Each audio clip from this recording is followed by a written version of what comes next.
സർക്കാർ രൂപീകരണത്തിൽ അനിശ്ചിതത്വം നിലനിൽക്കുമ്പോൾ ശനിയാഴ്ച സത്യപ്രതിജ്ഞ ചെയ്യാനുള്ള മുന്നൊരുക്കവുമായി എൻഡിഎ. ഇന്നത്തെ എൻഡിഎ യോഗത്തോടെ ജെഡിയു ടിഡിപി കക്ഷികളെയും ഒപ്പം നിർത്താമെന്ന പ്രതീക്ഷയാണ് ബിജെപിക്കുള്ളത്. ഇന്ന് വൈകിട്ട് 4 മണിക്ക് പ്രധാനമന്ത്രിയുടെ അധ്യക്ഷതയിലാണ് എൻഡിഎ യോഗം ചേരുക. ഇതിനിടെ സർക്കാർ രൂപീകരണത്തിൽ അവസാന തീരുമാനമെടുക്കാൻ ഇന്ത്യ സഖ്യ നേതാക്കളും വൈകിട്ട് യോഗം ചേരും.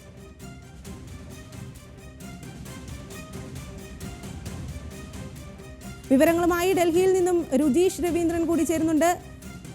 രുജീഷ്, ഇന്ത്യ മുന്നണിയും സർക്കാർ രൂപീകരണത്തിന്റെ ഒരുക്കങ്ങൾ തുടങ്ങിയിരിക്കുകയാണ്. എൻഡിഎക്ക് കേവല ഭൂരിപക്ഷമുണ്ട്, 8-ന് സത്യപ്രതിജ്ഞ ചെയ്യുമെന്നും പറയുന്നു. ഇത്തരം ആശയക്കുഴപ്പങ്ങൾ എന്തെങ്കിലും എൻഡിഎ ഭാഗത്ത് ഉണ്ടോ?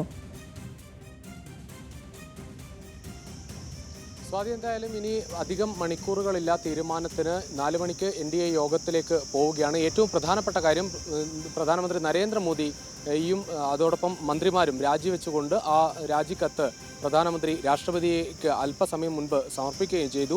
കാവൽ പ്രധാനമന്ത്രിയായി ഈ അടുത്ത സർക്കാർ അധികാരത്തിലേൽക്കുന്നതുവരെ തുടരണമെന്ന് രാഷ്ട്രപതി ഭവൻ അറിയിച്ചു. ഇനി ഉള്ളത് ഒരു ദിവസങ്ങൾ മാത്രമാണ്, 3 ദിവസങ്ങൾ മാത്രമാണ് 8-ാം തീയതിക്കുള്ളത്. BJP ആകട്ടെ ഈ 8-ാം തീയതി തന്നെ സത്യപ്രതിജ്ഞ ചെയ്ത് പുതിയ സർക്കാർ കൊണ്ടുവരാൻ, എൻഡിഎ സർക്കാർ കൊണ്ടുവരാനുള്ള നീക്കം തുടങ്ങിക്കഴിഞ്ഞു. BJPക്ക് നിലവിൽ 240 അംഗസംഖ്യയാണുള്ളത്. ഇതാണ് ഇത്തരം ഒരു നാടകീയ സംഭവങ്ങളിലേക്ക് ഈ കഴിഞ്ഞ മണിക്കൂറുകൾ കൊണ്ടുപോകാനുള്ള ഒരു കാരണം. കഴിഞ്ഞ 2 തവണയും കേവല ഭൂരിപക്ഷം ഉണ്ടായിരുന്ന BJP ഇത്തവണ 240ലേക്ക് ചുരുങ്ങിയതാണ് ഘടകകക്ഷികൾക്ക് വലിയ പ്രാധാന്യം ഈ വരാനിരിക്കുന്ന ഒരു സർക്കാരിൽ ഉണ്ടാക്കിയത്. എന്തായാലും TDPയും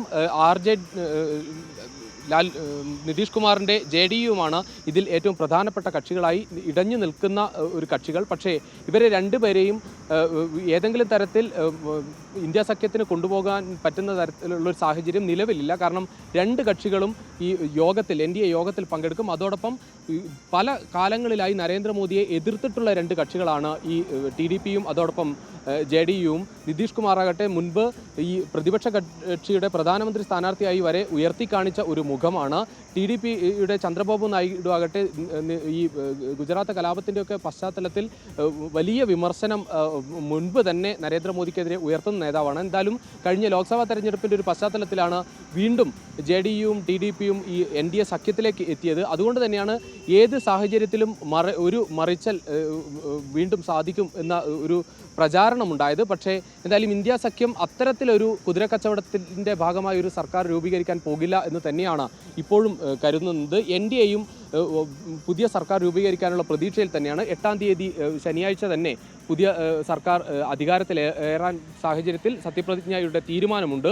കാരണം 9-ാം തീയതി വരെ രാഷ്ട്രപതി ഭവനിൽ സന്ദർശകർക്ക് വിലക്കുണ്ട്. അത് ഈ സത്യപ്രതിജ്ഞയുടെ ഭാഗമായി ആണെന്നാണ് മനസ്സിലാകുന്നത്. എന്തായാലും 8-ാം തീയതി തന്നെ സത്യപ്രതിജ്ഞ ചെയ്ത് പുതിയ സർക്കാർ അധികാരത്തിലേറാൻ അധിക ദിവസമില്ല. മന്ത്രിസഭാ രൂപീകരണം, മന്ത്രിമാരെ വിഭജിച്ചെടുക്കണം, വകുപ്പുകൾ തീരുമാനിക്കണം, അത്തരം തീരുമാനങ്ങളിലേക്കൊക്കെ എൻഡിഎ കടന്നിട്ടുണ്ടോ?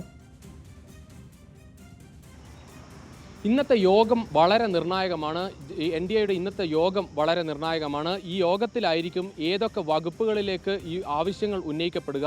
നമുക്കറിയാം, ബീഹാറിൽ വളരെയധികം സ്വാധീനമുള്ള രാഷ്ട്രീയ നേതാവാണ് നിതീഷ് കുമാർ. ഏത് മുന്നണിയുടെ ഭാഗമായി നിന്നാൽ പോലും വിജയിക്കാനും മുഖ്യമന്ത്രിയാകാനും കഴിയുന്ന ഒരു സാഹചര്യം നിതീഷ് കുമാറിന് കഴിഞ്ഞ 1-2 പതിറ്റാണ്ടുകളായി തന്നെ നമ്മൾ കാണുന്നതാണ്.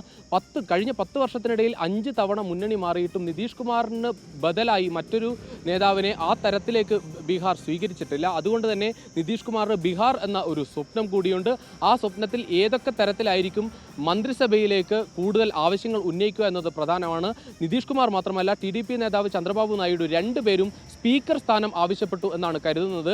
കാരണം ഏത് സാഹചര്യത്തിലും ഒരു സർക്കാർ താഴെ വീഴാനുള്ള ഏതെങ്കിലും ഒരു സാഹചര്യത്തിൽ സ്പീക്കറുടെ തീരുമാനം വളരെ നിർണായകമാകും. അതുകൊണ്ട് തന്നെ സ്പീക്കർ സ്ഥാനം 2 കക്ഷികളും ആവശ്യപ്പെടുന്നുണ്ട്. അതോടൊപ്പം മന്ത്രിസഭയിൽ കൂടുതൽ പദവികൾ, ആന്ധ്രാപ്രദേശിനാകട്ടെ പ്രത്യേക പദവി, സംസ്ഥാനത്ത് പ്രത്യേക പദവി ഉൾപ്പെടെയുള്ള കാര്യങ്ങൾ TDPയും ആവശ്യപ്പെടും. അങ്ങനെ ഇന്ന് വിലപേശലിൻ്റെ ഒരു ദിവസം കൂടിയാണ്. ഈ യോഗത്തിൽ 4 മണിക്ക് തുടങ്ങുന്ന യോഗത്തിൽ എൻഡിഎയോട് ഏത് തരത്തിലായിരിക്കും ഈ കക്ഷികൾ വിലപേശുക എന്നതുകൂടി പ്രധാനമാണ്. അതിനുശേഷമായിരിക്കും അന്തിമമായി ഏതൊക്കെ വകുപ്പുകളിലേക്കുള്ള തീരുമാനമാവുക. പ്രധാനമായും ഇപ്പോൾ കരുതുന്നത് പ്രധാനമന്ത്രി നരേന്ദ്രമോദിയും അതോടൊപ്പം മറ്റ് പ്രധാനപ്പെട്ട നേതാക്കളും മാത്രമായി ഒരു സത്യപ്രതിജ്ഞ ആദ്യഘട്ടത്തിൽ ഉണ്ടാകും എന്നാണ് കരുതുന്നത്. ഇന്നത്തെ യോഗത്തിൽ പൂർണ്ണമായ ഒരു തീരുമാനത്തിലേക്ക് മാറിയാൽ സമ്പൂർണ്ണമായ ഒരു മന്ത്രിസഭ തന്നെ ശനിയാഴ്ച സത്യപ്രതിജ്ഞ ചെയ്ത് അധികാരത്തിൽ ഏറാനാകും. എന്തായാലും 6 മണിക്ക് ഇന്ത്യ മുന്നണിയുടെ യോഗം കൂടിയുണ്ട്. ഇനി വരുന്ന ദിവസങ്ങളിൽ ഈ നയം തീരുമാനിക്കുന്നതിൻ്റെ ഭാഗമായി ഇന്ത്യയിലെ പ്രധാനപ്പെട്ട എല്ലാ സംസ്ഥാനങ്ങളിലെ നേതാക്കളും ഇന്ത്യ മുന്നണിയുടെ യോഗത്തിൽ പങ്കെടുക്കും. അതിനുശേഷം നേതാക്കൾ മാധ്യമങ്ങളെ കാണും എന്നാണ് കരുതുന്നത്. എന്തായാലും വലിയ ഒരു സമീപകാലത്തൊന്നും ഇന്ത്യയിൽ പ്രതീക്ഷിക്കാത്ത ഒരു സാഹചര്യമാണ് ഇപ്പോഴുള്ളത്. BJPക്ക് ഇതുപോലൊരു തിരിച്ചടി തെരഞ്ഞെടുപ്പിൽ ഉണ്ടാകും എന്ന് BJP പോലും പ്രതീക്ഷിച്ചിട്ടുണ്ടാവില്ല. ഒരുപക്ഷെ പ്രതിപക്ഷം പോലും പ്രതീക്ഷിച്ചിട്ടുണ്ടാവില്ല.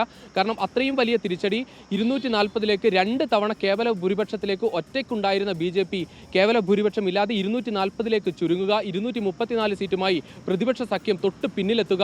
നരേന്ദ്രമോദി 6,70,000 വോട്ടിന് ജയിച്ച വാരാണസിയിൽ 1.5 ലക്ഷത്തോളം വോട്ടിന് മാത്രം പ്രതിപക്ഷ സ്ഥാനാർത്ഥിയോട് ജയിക്കുന്ന ഒരു സാഹചര്യം. അതോടൊപ്പം പല സമയത്തും നരേന്ദ്രമോദി തെരഞ്ഞെടുപ്പിൻ്റെ വോട്ടെണ്ണലിൻ്റെ സമയത്ത് പിന്നിലാകുന്ന ഒരു സാഹചര്യം. ഇങ്ങനെ പ്രത്യേകിച്ച് ഉത്തർപ്രദേശിൽ ഹിന്ദു ഭൂരിപക്ഷം പല സാഹചര്യത്തിൽ ഉപയോഗിക്കുന്ന BJP അയോധ്യ സാഹചര്യം വലിയ തരത്തിൽ ചർച്ചയാക്കിയ BJP ആ സാഹചര്യത്തിൽ അയോധ്യയിൽ പോലും തോൽക്കുന്ന സാഹചര്യം ഉത്തർപ്രദേശിൽ NDAയുടെയും യോഗങ്ങൾ ഇന്ന് നടക്കാനുണ്ട്. രാജ്യ തലസ്ഥാനത്ത് അതിനാടകീയ സംഭവങ്ങളായിരിക്കും നടക്കുന്നത്. ആ വിവരങ്ങളിലേക്കൊക്കെ നമുക്ക് തിരിച്ചെത്താം.